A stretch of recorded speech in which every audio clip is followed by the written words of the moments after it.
نماز میں سلام کے بعد ماتھے پر ہاتھ رکھ کے دعا کرنا ثابت ہے یا نہیں؟ معلوم نہیں اس کو کیا نام دیا جائے، یعنی دعائے افسوس اس کو کہا جائے.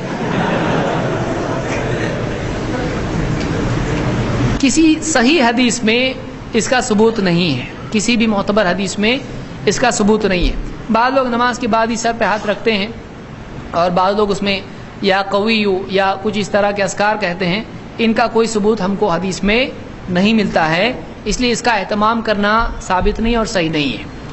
نماز کے بعد اللہ کے نبی صلی اللہ علیہ وسلم نے کئی اذکار سکھائے ہیں، بہت سارے اذکار سکھائے ہیں. آدمی کو چاہیے کہ ان اذکار کا اہتمام کرے، لیکن ماتھے پہ ہاتھ رکھ کے یا کانوں میں انگلی ڈال کے یا اسی طرح سے کچھ بھی آدمی اس طرح، بہت سارے لوگ کیا کرتے ہیں، دعا کرتے، ذکر کرتے بہت کچھ، اور اس کے بعد پھونکتے اس پہ کرتے ہیں ایک دم، اور آنکھوں میں سرما لگاتے ہیں.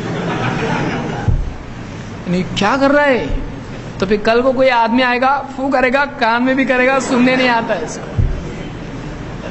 تو اس کا کوئی ثبوت نہیں ہے. اور سر پہ رکھ کے یہ دعا کرنا کہ یا قوی، اللہ قوی، اللہ کے ناموں کا اس طرح سے ورد کرنا، یا قوی یا سمیع یا فلاں، یا اس طرح سے اللہ کا کچھ بھی نام پکارنا، اس کا ورد کرنا سنت سے ثابت نہیں ہے. اللہ کے نبی صلی اللہ علیہ وسلم نے اللہ کے ناموں کا ورد نہیں کیا ہے تو بتائیے نہیں ہے. تو ہم اپنے طور پر اس طرح کا ورد کریں، اس کا ثبوت نہیں ہے.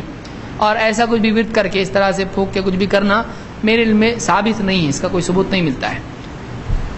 اور اپنی طرف سے کچھ بھی عمل ہم کو نمازوں کے بعد اگر پابندی سے آدمی کرتا ہے، اس کی اگر دلیل نہیں ہے تو وہ بدعت ہو جائے گا.